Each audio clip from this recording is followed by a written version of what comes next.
On Wednesday, New York City's council voted to create municipal ID cards that'll give the city's 500,000 undocumented immigrants a way to prove their identity. Also this week, you've reported on one of the Democrats' most closely watched races, Congressmember Charles Rangel of Harlem declaring victory in a rematch of his primary race against Senator Adriano Espaillat in 2012.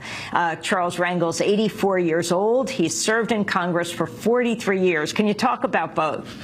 Yes, Amy. Well, on the municipal ID card, obviously with Congress still paralyzed over the issue of immigration reform because the Republicans in the House are refusing to pass a bill to match that was passed a year ago in the Senate, many local governments are taking matters into their own hands as best they can. And the city council, under the new progressive leadership of Melissa Mark Viverito, did pass this week a municipal ID law. This allows at least between 500 and 600,000 undocumented residents of New York City to be able now to have some kind of identification when confronted by police or other government agencies, and to be able to carry some of their day-to-day life activities without this constant threat of not even having proper ID.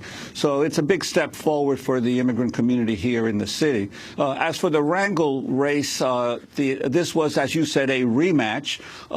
Back in 2012, Rangel barely defeated Adriano Espaillat, a state senator, by just about 1,000 votes. It was a very bitterly fought campaign. There were a lot of charges from the Latino community of voter suppression, and there was many snafus in the counting of the votes.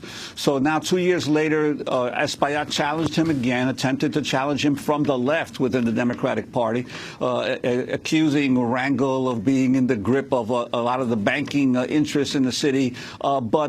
And then again, it was a close vote once again, with just 1,800 votes separating the two, and with a lot bigger voter participation this time around. But Rangel prevailed once again. The Lion of Harlem, the congressman from the Mecca of Black America, even though that his district is now largely a Latino district, a majority of Latino population, he got most of his support, the bulk of his support, from the black community, while Adriano Espaillat clearly got big support in the Latino community and won the majority of the white vote.